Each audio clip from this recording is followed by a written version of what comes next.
Welcome back to the channel. Today we pulled the axles out. It's a little bit warmer out, so we got the axles pulled out and we are going to strip them down. So we're not going to be using any of this. It will be a 4-link, so there won't be a track bar, but we want to strip this all the way down to nothing, and then we will also be pulling the shafts out. They are 30 spline right now. We'll be upgrading to 35 spline, and it's got Yukon hubs, and we're going to go to dry flanges. So we'll get this one all stripped down and get it all built back out.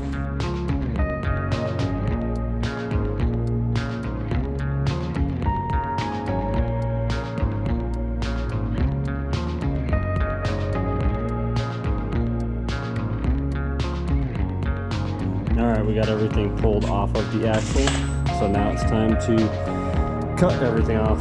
So we're going to cut literally everything off. It'll be a bare axle, and that way we can kind of restart fresh and get this thing set up how we want.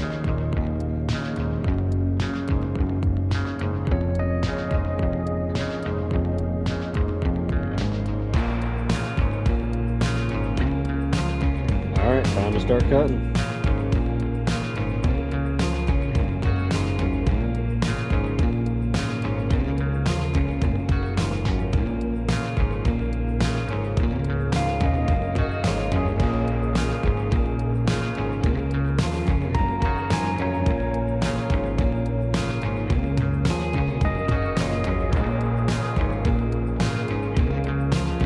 Alright, I got all that cut off. Tons of cleanup to do, but that was a lot of pieces to cut off. So everything's cut off, everything's stripped down. So now we got to clean this all up, and then we can start refitting everything as well as build the axle.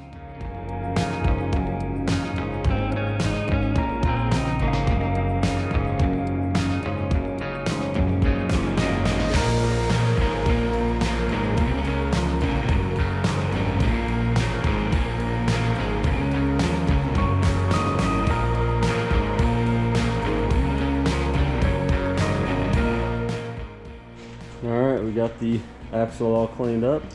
So we're going to clean everything up, and then we do have a little bit more to clean up on the bottom. So we'll flip it over and clean up the bottom, and then we'll start building this thing.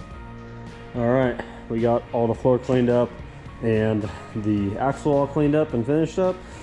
So that's it for the grinding. We're still going to have to clean, a little bit of the paint off whenever we go to start fabricating. But now we can build this thing out. So first up we're going to do is we're just going to build the axle shafts real quick. So I'll grab those, we'll build the axle shafts, and then we'll tear this one down.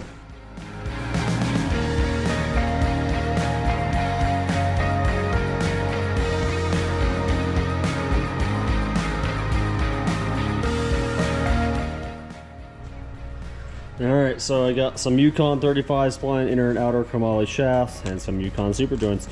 We're going to throw these together so we can put them in the axle.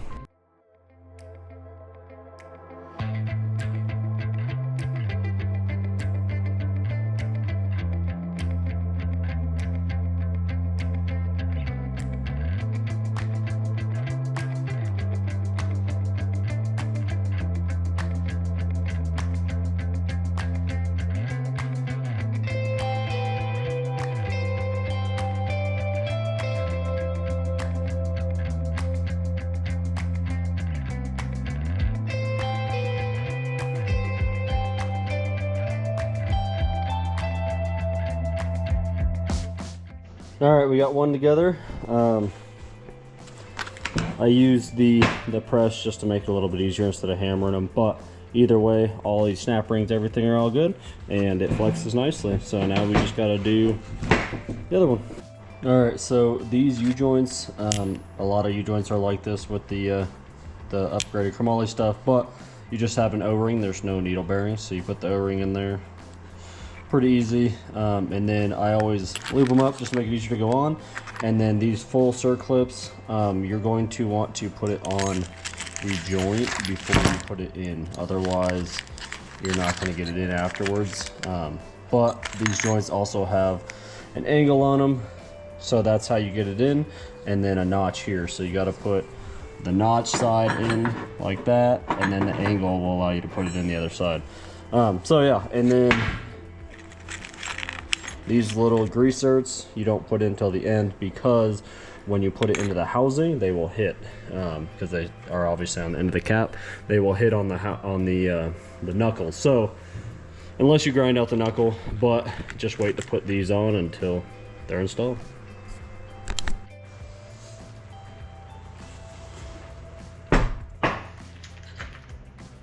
All right, so like I said, put the snap rings on first, and then you're going to put the side with the groove in first.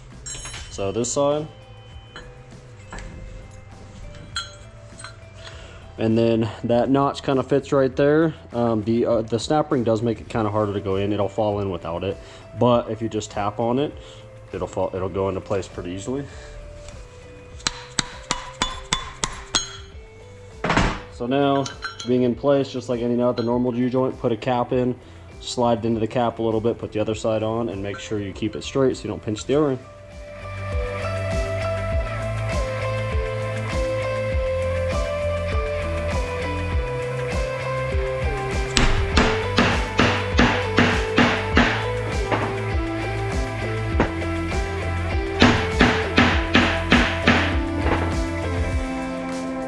Alright, so a couple taps to get the joint or the cap seated in there so they don't fall out, and then I'll bring it over to the press and press them together.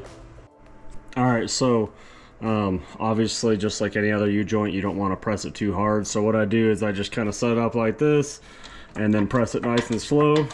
And then once you get real close to the snap rings going in, then I'll use another socket to keep the pressure off the cap so you're not smashing them against the joint and possibly breaking them.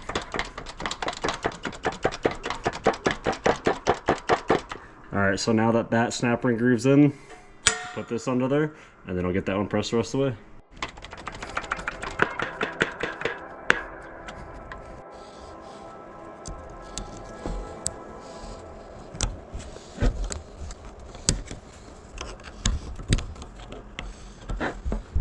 Alright, and then just repeat the process for the other side.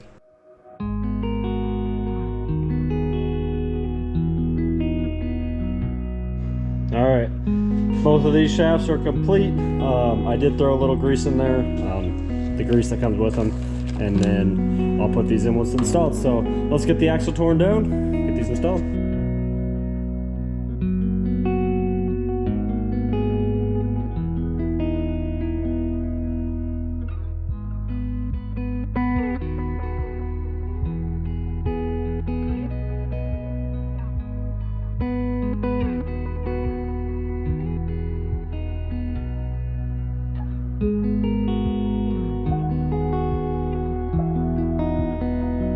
Alright, so to do the axle shaft, you have to take it down this far.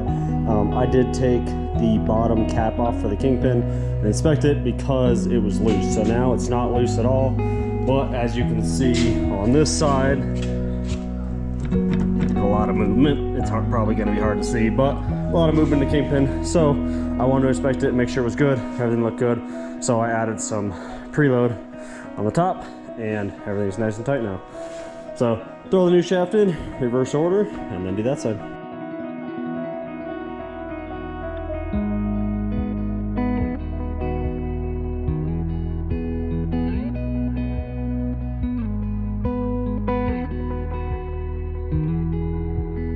Alright, so this is all back together. Everything's nice and tight. I put a little bit of preload on the bearings, and then this hub is a 30 spline, so that's not going to work. So instead of a locking hub, we're going to go with some drive flanges. So basically, splines into here, and the hub locks it in, and then you've just got a dust cover. So super simple. Can't really break them. It'd be pretty impressive if you did, because it's just a solid chunk of metal. So let's get those unboxed real quick, get this side in, and then we'll do the other side. Alright, these are super simple. So it is a slug that splines onto the shaft and the hub.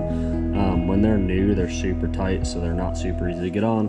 And then there is an eliminator ring that you put on here, and get it. You don't put it through the threaded holes, that's just to help remove it. And then snap rings and a dust cover cap and a couple bolts.